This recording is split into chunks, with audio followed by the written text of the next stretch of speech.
I bet y'all didn't know this was in Project 2025, did you? The state has a compelling interest in not just individuals to rest, not just families, but whole communities to all rest on the same day, that it is better for our culture. But let's talk about it right here on Global Impact.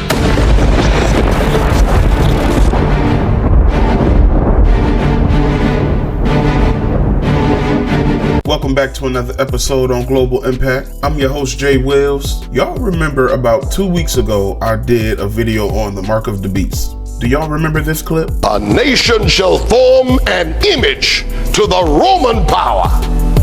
It will not be Rome necessarily, but an image. When I look in the mirror, I see somebody, but that's not me. That's my image. And it's just like me. And the nation that did that is none other, could be none other than our own beloved United States of America. Oh, but you say, wait a minute. The First Amendment, the first of the Bill of Rights guarantees religious freedom. Yes, sir. But right now it's under assault. Politicians want to have a constitutional convention. It's in the paper all the time. They want to force morality upon this nation. And whenever religion is forced by the state, you may know automatically it is a false religion. But when they start forcing it under penalty, then they're acting just like that first beast, Rome, which forced their system of morality and killed 50 millions of people during the Dark Ages. The image to the beast will seek to imitate everything that was done by the previous power. I want y'all to go back and watch that video. I'm gonna place it at the end of this video so that you guys can go back and watch that. This video is a prophecy update, a prophecy alert. The scriptures are real. People say that the Bible is fake and all of that. No, the scriptures are playing out, and I'm gonna prove it to you guys in this video. But before we get to it, don't forget to smash that like button, subscribe, turn on that post notification bell so that you're notified every time I drop a new video, all right? Let's go. We're going to make America great again, and we're going to bring back religion into our country, and we're going to bring back religion into our country. We're going to bring it back, and I really believe it's the biggest thing missing from this country. It's the biggest thing missing. We have to bring back our religion. We have to bring back Christianity in this country. What kind of religion will Trump introduce? Answer: it will all be based on Project 2025. CNN.com says Trump's master plan for a radical reformation of the U.S. government. During the campaign, Trump tried to distance himself from Project 2025, the controversial and detailed blueprint for a newly reimagined federal government published by the conservatives as the Heritage Foundation in anticipation of a second Trump term. Independent.co.uk says MAGA allies say they can finally admit Project 2025 is the agenda for Trump's second term. I think we can finally say that, yeah, actually Project 2025 is in the agenda, LOL. The second a Republican gets elected in the first 180 days, they can go in there and clean house. So Project 2025, this ominous, creepy sounding project, will be in full swing. An amalgamation of right-wing think tanks put aside their differences. They got together and released a 920-page document. And in this document, they laid out all the plans moving forward. Here is the mandate for leadership document, the conservative promise, page 621. Sabbath rest. God ordained the Sabbath as a day of rest, and until very recently, the Judeo-Christian tradition sought to honor that mandate by moral and legal regulation of work on that day. Reading on, Congress should encourage communal rest by amending the Fair Labor Standards Act, FLSA, to require that workers be paid time and a half for hours work on the Sabbath. Communal means shared by all, must be shared to all. That day, reading on, would default to Sunday. So I happened to look this information up, and I'm gonna show y'all what I came across. So I went to the Project 2025, right? And I'm on page 621, and it says it right here, Sabbath rest. God ordained the Sabbath as a day of rest, and until very recently, the Judeo-Christian tradition sought to honor that mandate by moral and legal regulation of work on that day. Moreover, a shared day off makes it possible for families and communities to enjoy time off together rather than as autonomized individuals, and provides a healthier cadence of life for everyone. Unfortunately, that communal day of rest has eroded under the pressures of consumerism and secularism, especially for low-income workers. Congress should encourage communal rest by amending the Fair Labor Standards Act to require that workers be paid time and a half for hours worked on the Sabbath. That day would default to Sunday. Come on now, dawg. Come on, man. Except for employers with a sincere religious observance of a Sabbath at a different time, Friday sundown to Saturday sundown. The obligation would transfer to that period instead. Come on now, dawg. Come on, man. Houses of worship, to the limited extent they may have the Fair Labor Standards Act covered employees, and employers legally required to operate around the clock, such as hospitals and first responders, would be exempt, as would workers otherwise exempt from overtime. Whereas imposing overtime rules on the Sabbath would lead to higher costs and limited access to goods and services and reduce work available on the Sabbath, while also incentivizing some people through higher wages to desire to work on the Sabbath. The proper role of government in helping to enable individuals to practice their religion is to reduce barriers to work options and to fruitful employer and employee relations. So part of Project 2025 is the pushing of Sunday observance, the pushing of a mandated day of rest, which is what I mentioned in the Mark of the Beast video. But let's keep going. We can be ready to hit the ground running on day one of the next administration. Make sure that we as conservatives are prepared to hit the ground running January 20th, 2025. Elon Musk tweeted, as Trump will enter into the Oval Office, Novus Ordo Seclorum. Heritage President Kevin Roberts says there is no doubt that Trump will implement Project 2025. The Heritage Foundation is the largest policy-making organization, the largest think tanks internationally. And what does this mean, dear friends? For the mark of the beast to be implemented, it must go through policies and legislations. They are the engine of the organization. And if they want to implement policies, it will be internationally. Did you notice, dear friends, that the governors are now, we see, they are requiring Bibles and the 10 Commandments in public schools to be patriotic. And they are incorporating religion into the curriculum. It seems harmless, dear friends, but you see, there is a link between Project 2025 and these governors on why and how they are introducing religious laws. You will notice, dear friends, that during the election, President Trump, before I've made statements that he has nothing to do with Project 2025. CNN, Trump claims not to know who is behind Project 2025. New York Times says, what is Project 2025? Why did Trump distance himself? PBS News, I quote, Trump says, I have nothing to do with Project 2025. Number one, I have nothing to do, as you know, and as she knows better than anyone, I have nothing to do with Project 2025. That's out there. I haven't read it. I don't want to read it purposely. I'm not going to read it. This was a group of people that got together. They came up with some ideas, I guess some good, some bad, but it makes no difference. I have nothing to do. Everybody knows I'm an open book. Everybody knows what I'm going to do. And now, December 2, 2024, Heritage President Kevin Roberts, there is no doubt that Trump will implement Project 2025. 2025 agenda may now actually happen no matter what the candidate, as then was saying. Is that fair? It is fair, and there's no doubt that will happen. I don't mean that with any disrespect to President Trump, whom he knows, who is a friend. Revelation 13 verse 4. Who is like the beast? Who is able to make war with him?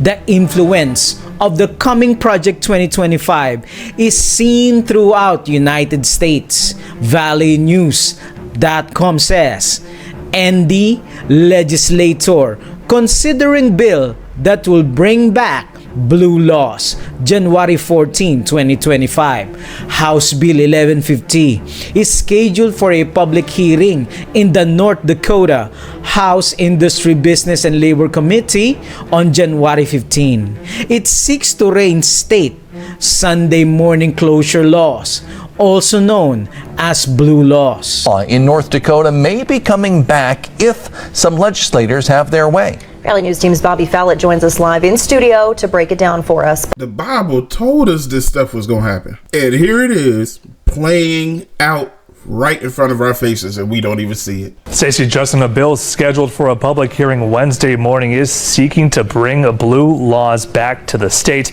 You may remember North Dakota's blue laws and how they were repealed in 2019. If not, blue laws prohibit certain businesses. It's going to make America great again, and we're going to bring back religion into our country. And we're going to bring back religion into our country. We're going to bring it back, and I really believe it's the biggest thing missing from this country. It's the biggest thing missing. We have to bring back our religion. We have to bring back Christianity in this country.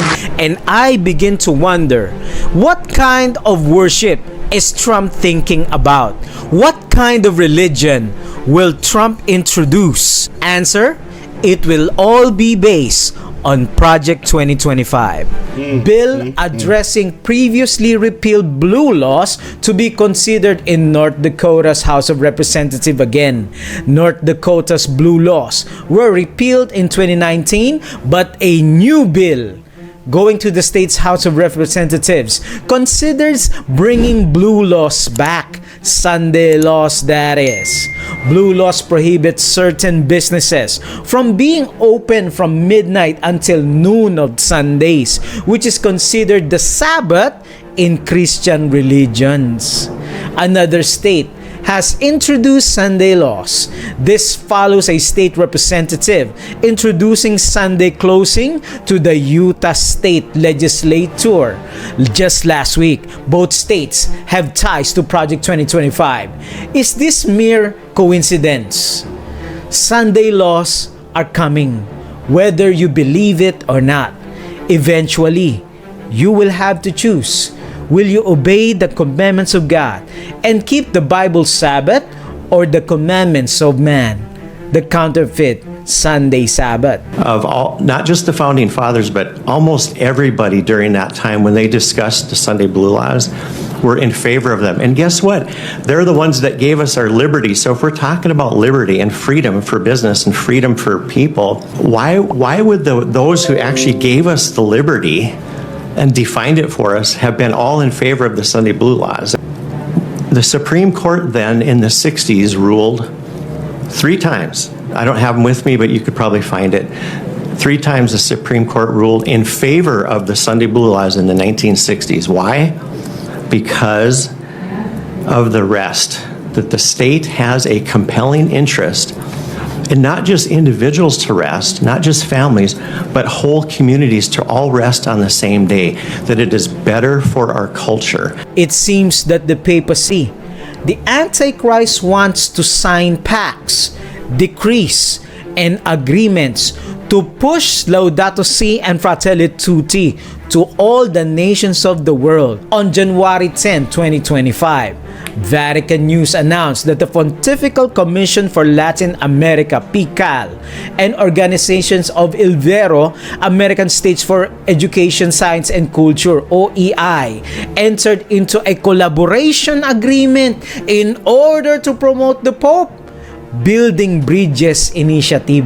Crazy work, ain't it? I'm gonna tell you again, when the church and the state unite, they are going to push this Sunday law observance everywhere. Do you hear what I'm saying? So now the question becomes, What day is the Sabbath? What does the scriptures say? Genesis 2, it says, thus the heavens and the earth were finished, and all the host of them. And on the seventh day, God ended his work which he had made, and he rested on the seventh day from all his work which he had made. And God blessed the seventh day and sanctified it, because that in it he had rested from all his work which God created and made. So we see that the seventh day is the biblical Sabbath, which is what?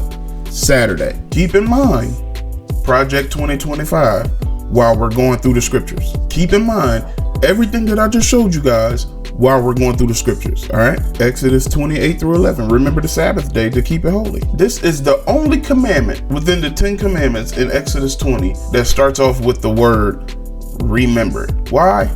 Because God already knew that people would be prone to forget. How? And it has been proven that everyone on this earth has been prone to forget the Sabbath of the Lord. 6 days shalt thou labor and do all thy work, but the seventh day is the Sabbath of the Lord thy God.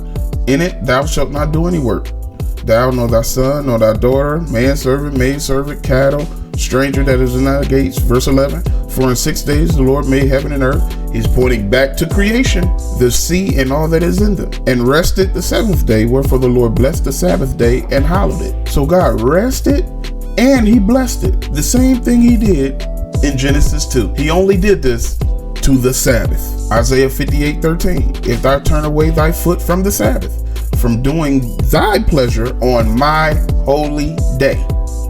Here in Isaiah, the Lord is making claim that the Sabbath is his holy day, not Sunday. All right. This is what happens when we slow down and go through the scriptures. The Sabbath of the Lord is God's holy day. That is considered the Lord's day, and call the Sabbath a delight, the holy of the Lord, honorable, and shalt honor him, not doing thine own ways, nor finding thine own pleasure, nor speaking thine own words.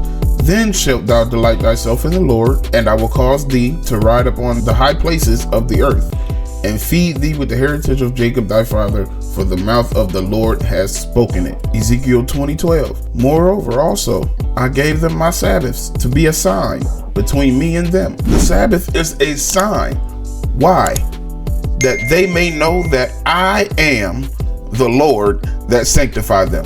The Sabbath points back to creation, which points that God is the creator of everything. Heaven, earth, the sea, the fountains, everything. And it points out the fact that the Lord is the one that sanctifies us.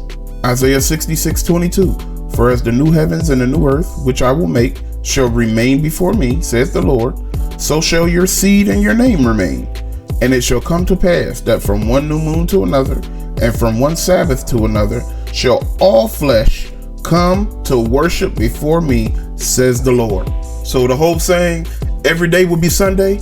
No, that's not biblical. The Bible says from one moon to another, and from one Sabbath to another. So the plan of God in the new heaven, in the new earth, is going to resume. People make the claim that the apostles and the disciples didn't keep the Sabbath and all of that stuff, and they observed Sunday. Let's see what the scriptures got to say about that. Acts 17:2. And Paul, as his manner was, went in unto them, and 3 Sabbath days reasoned with them out of the scriptures. What are 3 Sabbath days? 3 weeks. Literally 3 Sabbaths, opening and alleging that Christ must needs have suffered and risen again from the dead, and that Jesus, whom I preach unto you, is Christ. Luke 4:16.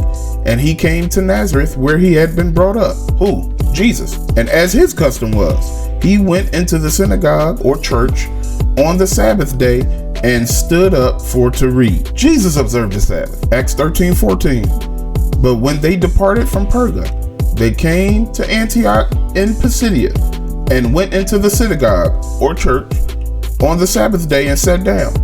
And after the reading of the law and the prophets, the rulers of the synagogue sent unto them, saying, Ye men and brethren, if ye have any word of exhortation for the people, say on. Paul and his disciples did the exact same thing. This was their manner. This was their custom. This is what they did. They observed Sabbath, Shabbat. Acts 13:42. And when the Jews were gone out of the synagogue, church, the Gentiles besought that these words might be preached to them the next Sabbath. This says the Gentiles besought that. not the Jews. Look at verse 44. And the next Sabbath day came almost the whole city together to hear the word of the Lord.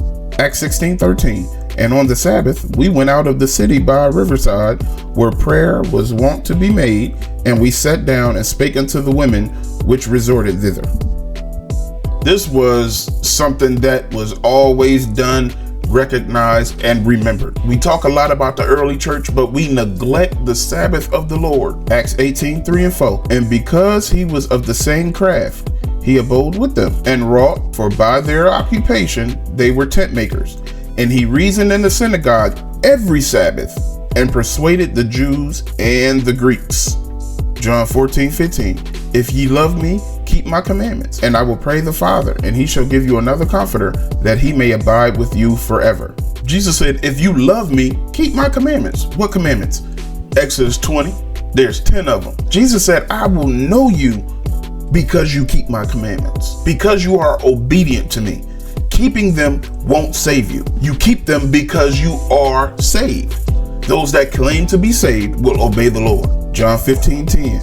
If you keep my commandments, ye shall abide in my love, even as I have kept my Father's commandments and abide in his love. Obedience causes us to abide in the love of God. It's written in red, so y'all know who's talking there. 1 John 5:2. By this we know that we love the children of God, when we love God and do what? Keep his commandments. For this is the love of God, that we keep his commandments, and his commandments are not grievous. John 14:21. He that hath my commandments and keepeth them, he it is that loveth me. And he that loveth me shall be loved of my Father, and I will love him, and will manifest myself to him. 1 Corinthians 7:18. Is any man called being circumcised? Let him not become circumcised. Is any called in uncircumcision?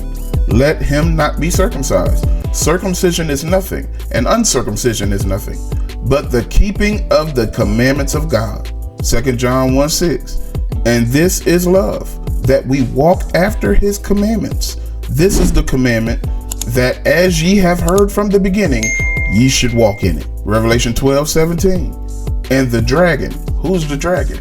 Satan, was wroth, angry with the woman, the church, the people of God, and went to make war with the remnant of her seed, which keep the commandments of God and have the testimony of Jesus Christ. Revelation 14:12. Here is the patience of the saints.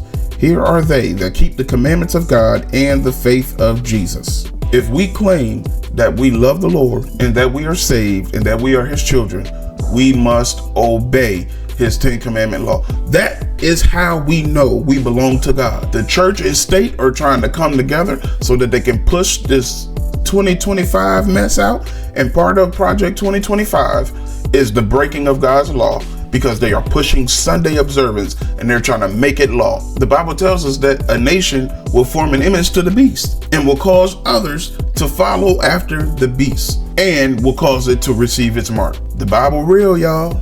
Peace.